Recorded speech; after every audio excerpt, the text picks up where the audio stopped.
I finally reached the top and I slowly peeked out to see if there was anyone. There wasn't, so I emerged into the corridor that joined the front door and back kitchen. The carpet under my feet felt good as it was still warm. I then saw the light in the living room was flickering and decided to check that first.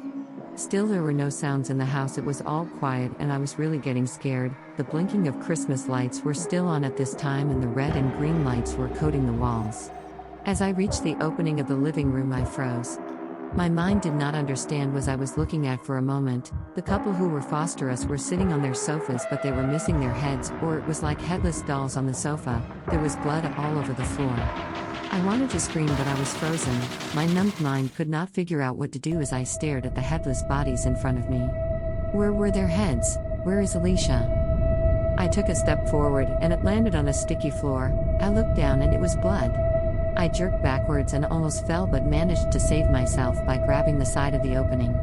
I righted myself and still found myself staring at the two bodies. They were wearing their night dresses, but they were coated in blood. Mr. Jacobs was wearing his night suit, and it was blue before all the blood, and that is when I saw his entrails on his lap. His stomach was sliced open to let the innards out. I could feel my stomach lurch and I wanted to throw up, but I had not eaten since breakfast, so there was nothing to throw up. Mrs. Jacob was the same, but she was holding something in her hands. I did not see it as I could feel my head swim and I passed out. I woke up sometime later, and as my vision cleared, I could see Alicia standing at the kitchen door. She wore a yellow raincoat, but it was not bathed in blood. Her head was covered by the hood, but I could still see her face.